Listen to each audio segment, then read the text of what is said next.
amigas y amigos de este programa dedicado al cine, a distintos aspectos del cine, con un poquito más de énfasis en el cine de antes, y quizás ese calificativo antes empiece cada vez más a valer para todo el cine, que empieza a cambiar rápidamente de naturaleza. Y dicho eso, el programa de hoy se va a dedicar a dos productos típicos de Hollywood, uno de los cuales diría yo que está muerto y el otro todavía sobrevive. El que está muerto, me parece a mí, o por lo menos se ha transformado en una cosa diferente, son las superproducciones, de las cuales vi muchas en mi adolescencia, en mi niñez. Estamos hablando de los años 50, 60, 70, quizás 80 también. Y el producto que está vigente es el de los Oscar, los premios que entrega Hollywood a actores, actrices, directores, mejor fotografía, mejor actores de reparto, etcétera, etcétera, etcétera. Ambas instancias tuvieron su máximo esplendor, y en el caso de las superproducciones tuvieron existencia, en los años, yo diría, dorados del cine, que son los años 30 hasta los 80, 90. Pero especialmente, si tuviera que elegir una década específicamente, diría entre el año 55 y 65, más o menos. Un periodo en que todavía estaba válido en Hollywood el sistema del estrellato, el Star System, o sea, un mundo de cine, un mundo de películas, un mundo que centraba su esplendor orbitando todo alrededor de grandes figuras, de grandes actrices, grandes actores. Eso ya no ocurre. Hay, por supuesto, actores y actrices más conocidos que otros, pero ya no tienen la proyección, el peso, la significación casi mística que tenían en el pasado. Por ejemplo, un galán actual, un tipo buen mozo, encachado, que le gusta a muchas señoras y señoritas, ves Brad Pitt. Pero Brad Pitt no tiene el significado épico que tenía, por ejemplo, Clark Gable. Clark Gable era menos encachado, creo yo, por lo menos era de otro gusto de las señoras de esa época. Pero dejando de lado eso, no era solamente un galán, era un personaje alrededor del cual giraba gran parte de la actividad del cine y de lo que se describía sobre el cine. Existían en Chile revistas de cine, por ejemplo Ecrán, que hace mucho tiempo que se acabó. Los artículos de las revistas como Ecrán no eran simplemente hacer críticas de cine al estilo de esta revista un poquitito pedantona francesa que se llama Les Cahiers de Cinéma, o sea, los cuadernos del cine.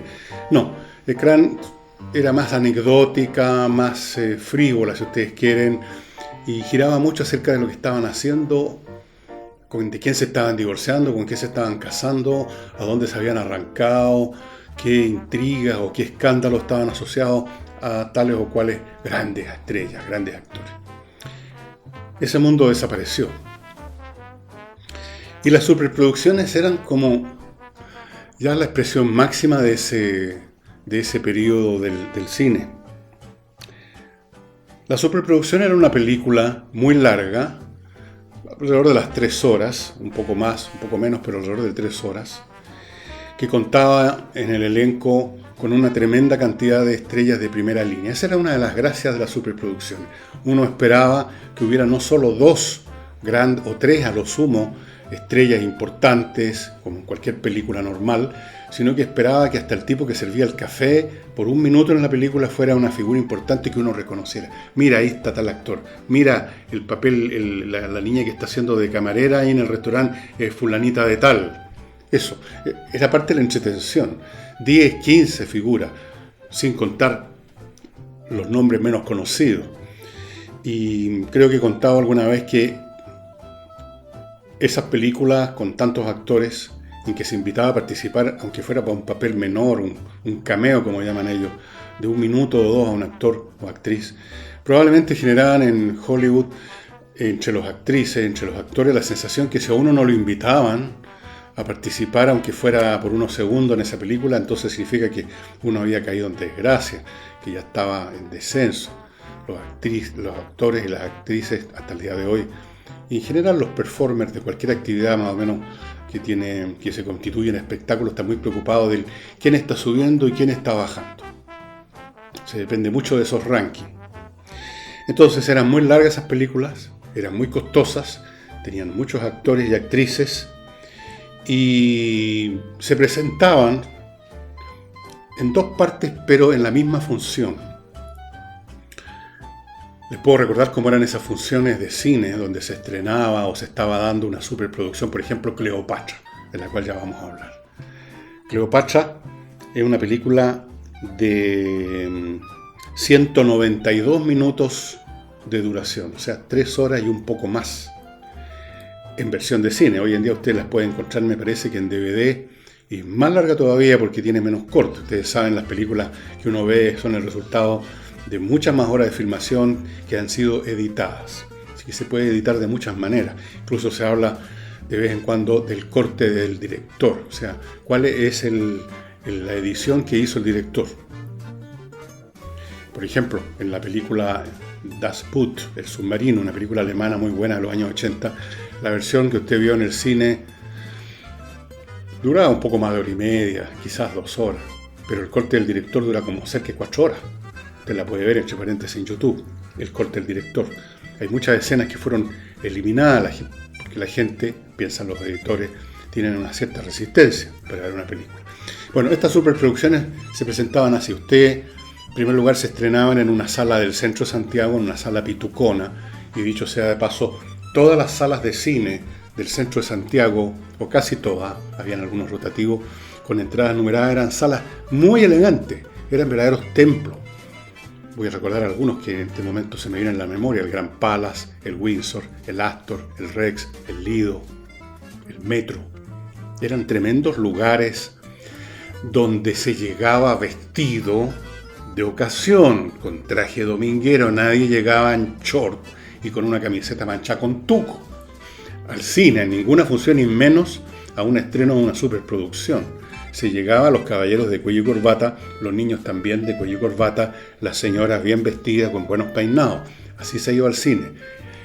Ir al cine no era ir a una función de cine, era ir a una función social, donde el pequeño núcleo de la sociedad santiaguina de esa época, un núcleo formado por la elite y clases medias mucho más pequeñas que las de ahora, como que se encontraban mutuamente en el evento del cine. Entonces, la función tenía dos partes.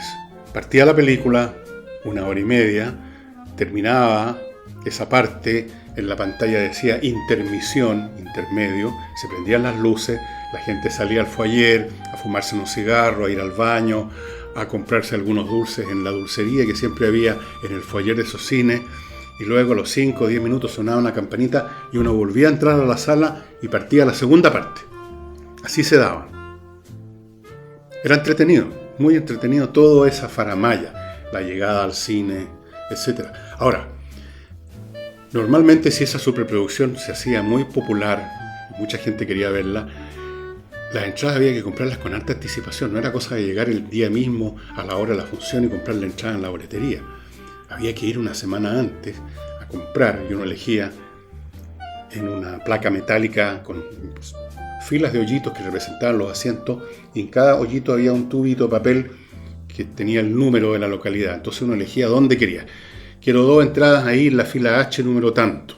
Y la sacaban la persona y uno guardaba la entrada, esos tubitos de papel, y esperaba que llegara el día, esperaba que llegara la hora.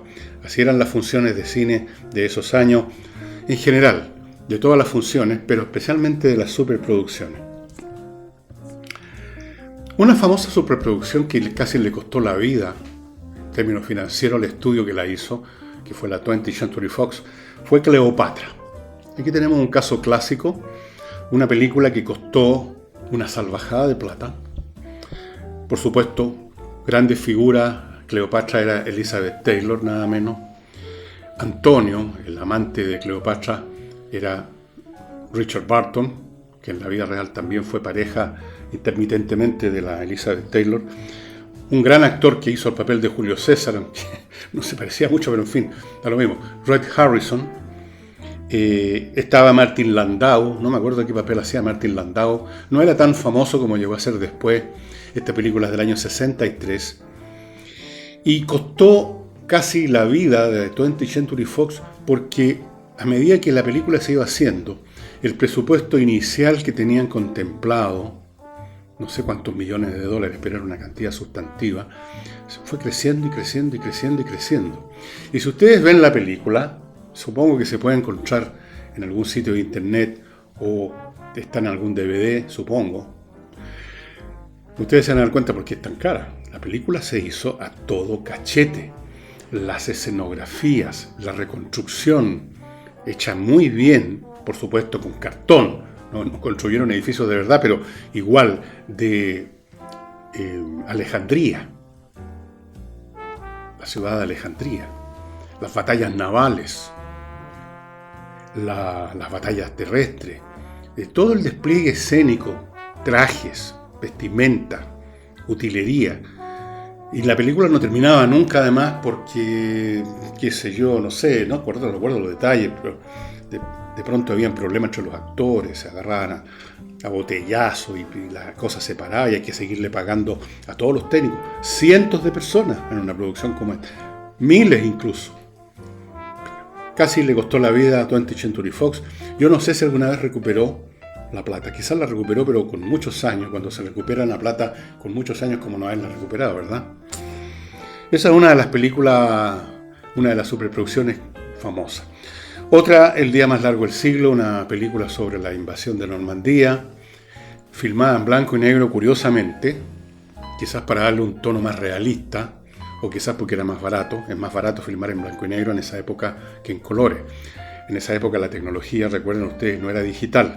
La película era película, o sea, era un rollo de celuloide con una emulsión química para el blanco y negro, para el color. Para el color era mucho más caro, porque el color requiere una iluminación mucho mejor, requiere decorados mucho mejor hechos para que no se note que esos son decorados, el revelado es más complejo, todo es más caro.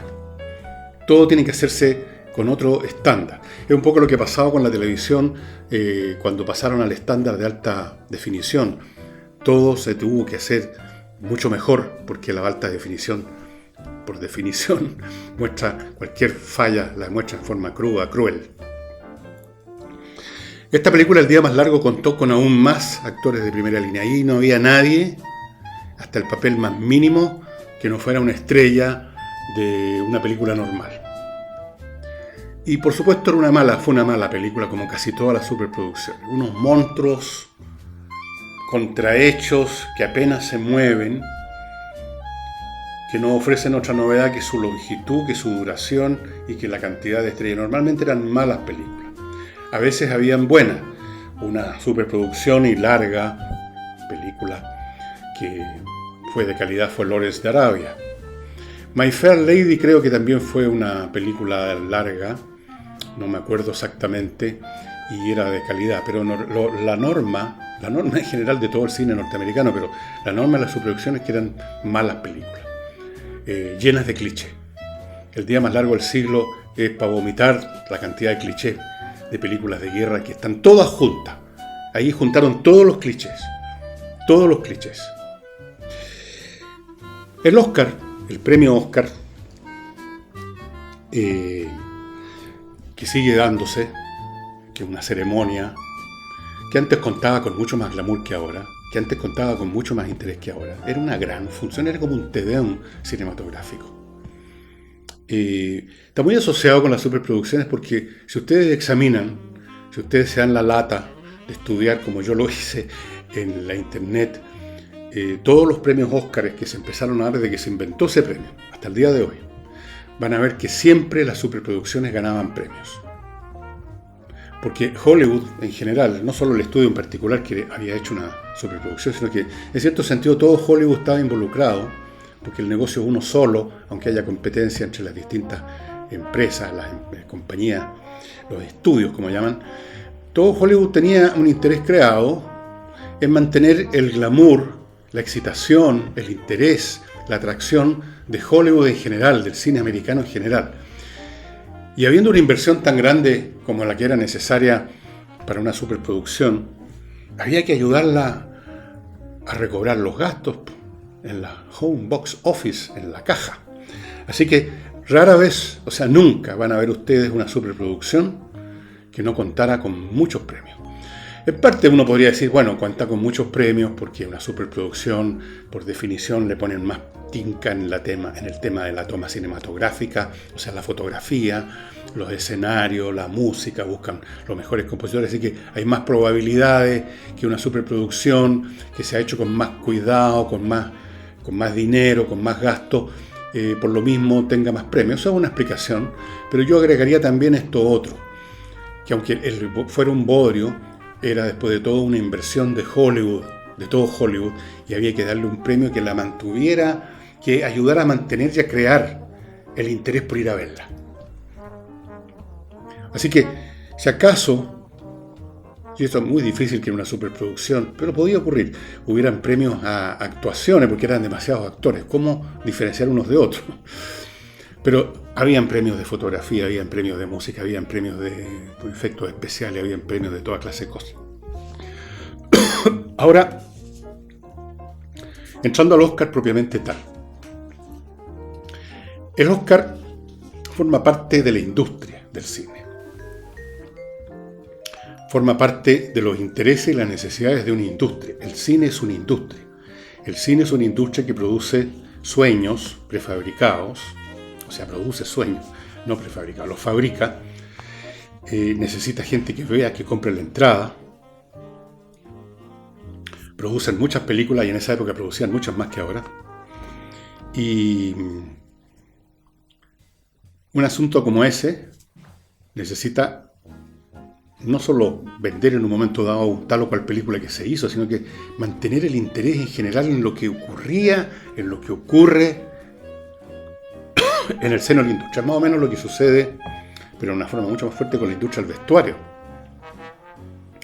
La industria del vestuario no puede disociarse de los desfiles de moda, de las revistas de moda, de el corre, ve y dile de los modistos, las copuchas acerca de las modelos, quién se peleó con quién, qué modisto se robó a la modelo que está de moda cierto año. Revistas como Vogue, por ejemplo, básicamente, por lo menos en su momento, estaban centradas en eso. Ahora todo ha estado cambiando muy rápido. Y lo mismo ocurría en el cine. El cine requería que hubieran programas de comentario de cine en la televisión, en la radio, revistas especializadas como en Chile era Ecrán, y requerían ceremonias. Así como una república o una monarquía, o sea, un sistema político requiere que durante el año haya ciertas ceremonias, que en un momento dado salgan los mandatarios a desfilar en un carruaje, que haya guardias que van con los sables desenvainados y un casco con unas cositas para arriba, que haya pompa y circunstancias. Así también el cine.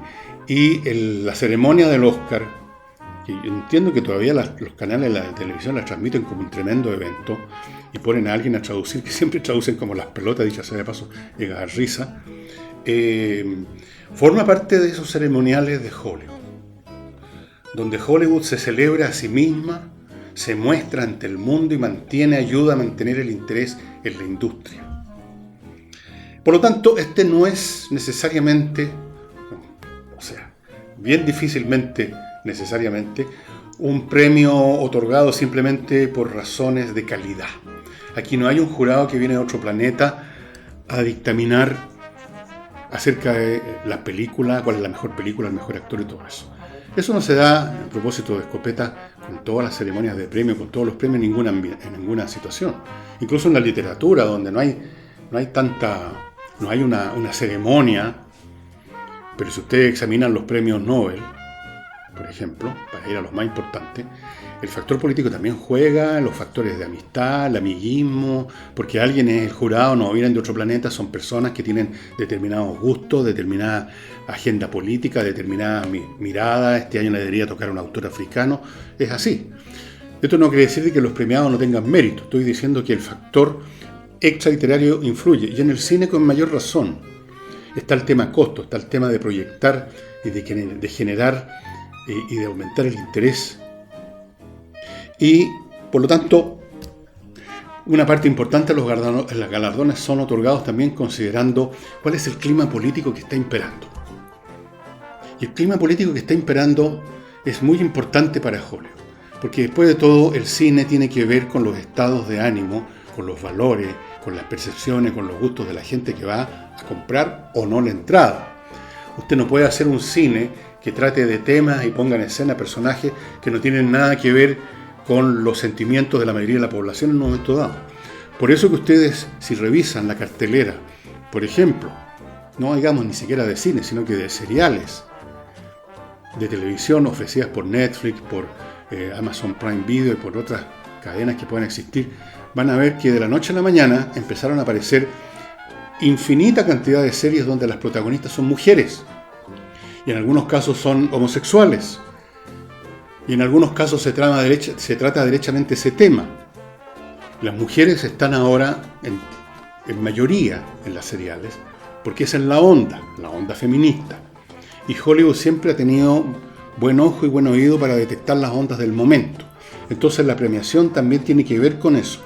En otras palabras, ¿qué película, qué actores están más en sintonía con la onda prevaleciente?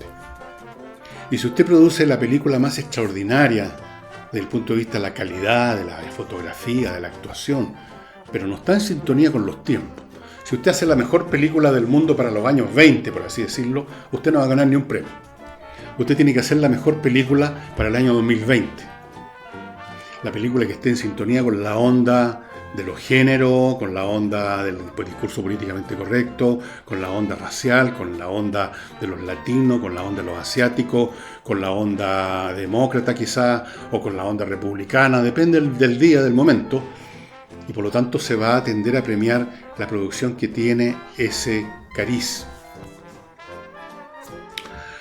Antes de continuar, amigos, les quiero recordar que en estos tiempos donde estamos todos bastante fondeados, es el momento de aprovechar la ocasión de sacarle provecho leyendo más.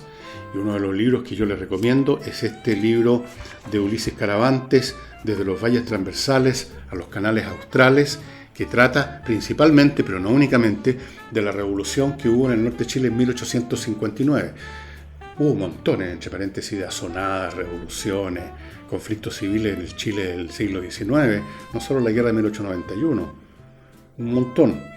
El autor Ulises Caravantes nos presenta un libro súper interesante, con material, yo diría, inédito desde el punto de vista histórico, porque es sacado de los archivos de su propia familia, que tuvo en esa época alguna participación en estos eventos. Y si ustedes quieren conseguir este libro, que yo lo recomiendo con mucho fervor, porque es un libro muy entretenido, ustedes saben que a mí me gusta la historia, todo lo que tienen que hacer es entrar ponerse en contacto con el autor en ucaravantes@gmail.com. Muy que fácil. Comuníquese con él y dígale, mire, quiero comprar su libro, y ya le va a decir cómo lo obtiene.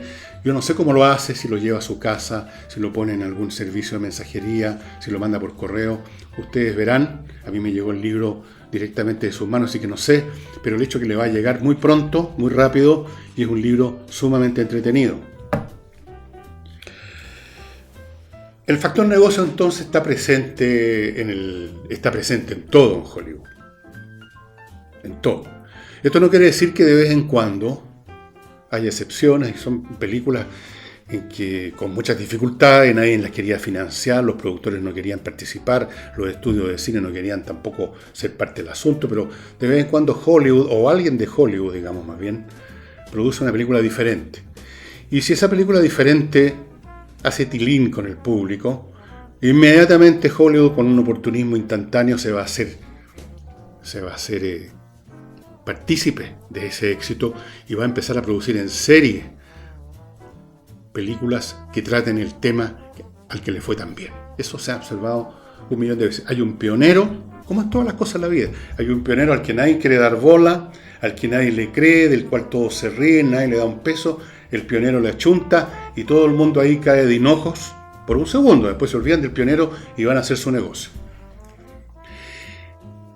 Y no olvidemos nunca esto, de que esto es un negocio en que están comprometidos porque van en la parada todos.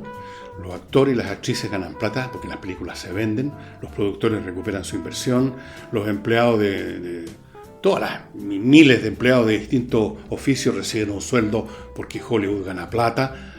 Todos están interesados en que el negocio funcione bien.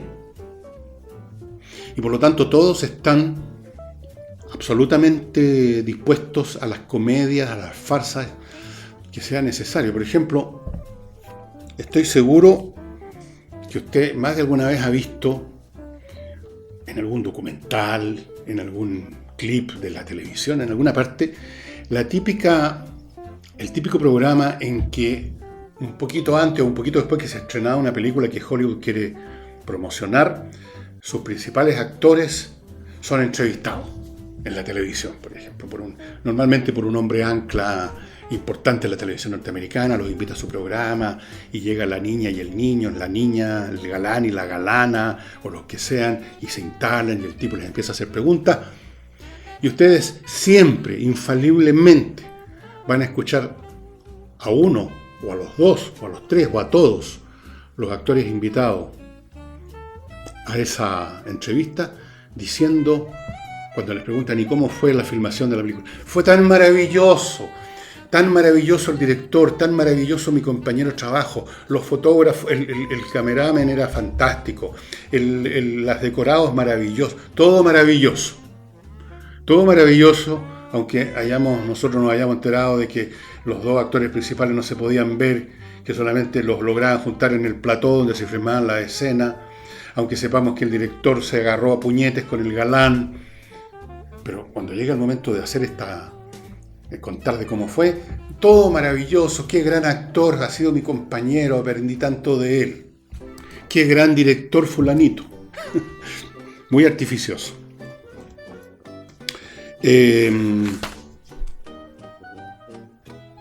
Todo este mundo está ahora cambiando porque han cambiado las tecnologías, han cambiado los públicos. Ustedes ven las superproducciones, no se hacen porque ¿cómo va a competir una película además con estos costos inmensos con una serie? Una superproducción dura 3 horas. Una serie de 10 episodios, y normalmente tienen 2, 3 temporadas, son 20, 30, 40 horas. Eso es lo que dura la superproducción en televisión, en una serie. Es otras tecnologías. Ahora podemos en un computador, usando la televisión por cable o por satélite, o en fin, podemos mamarnos una super producción y podemos estar un fin de semana completo viendo la serie, un episodio tras otro, una temporada tras otra. Con eso no puede competir una superproducción. Ustedes miren, piensen, vean a su alrededor, vean las películas que se estrenan, vean si hay alguna superproducción, vean si hay alguna película que dure 3 horas, ninguna. Vean una en que tenga 50 actores de primera categoría, ninguna. No es el negocio como se hace ahora el negocio. El negocio tomó otro cariz. El público, o sea, el mercado cambió. Ya no está tan dispuesto a ir a meterse en una sala 3 horas a ver una cosa. La puede ver lo que quiera en su casa y cortar y parar la función cuando quiera. O sea, la comodidad, la disponibilidad, pantalla gigante, ultra alta definición. No hay manera. Entonces, el fenómeno de la superproducción desapareció. El fenómeno del estrellato desapareció. Por supuesto, todos sabemos quién es Brad Pitt, todos sabemos quién es la Scarlett Johansson, qué linda la Scarlett Johansson, qué simpático esta otra actriz. Pero eso es todo. Ya no son esos monstruos, esos divos, esas divas gigantescas que copaban el espacio, prácticamente el 90% de la parte de espectáculo de los diarios, de las revistas. Se acabó totalmente.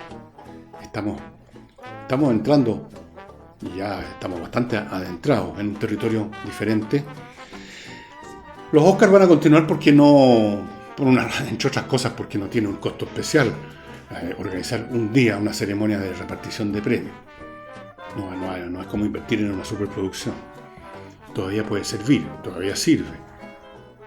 Pero incluso ahí se empieza a notar que la cosa está empezando a adquirir un carácter ya menos sacralizado. en la entrega de los Globos de Oro, que es un premio que no es el Oscar, pero un premio cinematográfico, el animador, si ustedes se han visto esas escenas, se permitió reírse de los actores y las actrices. Y entre otras cosas decirle que la próxima vez que se suban a recibir un premio, no se crean que tienen derecho a mandarse un discurso político de cualquier clase, porque después de todo, dijo, la mayoría de ustedes tienen menos escolaridad que la Greta Thunberg, se lo dijo en la cara. Hubieran visto ustedes cómo estaba Tom Hanks, que se ha convertido en una señora. Debe escandalizar, ponía unas caras así. Brad Pitt se moría de la risa. Brad Pitt es como más más lote, menos educado, menos pretencioso que los otros, y seguramente debe tener sus conflictos con estos actores tipo Tom Hanks, que son como vacas sagradas. Siempre hay una vaca sagrada en un momento dado en Hollywood. Parece que ahora es Tom Hanks.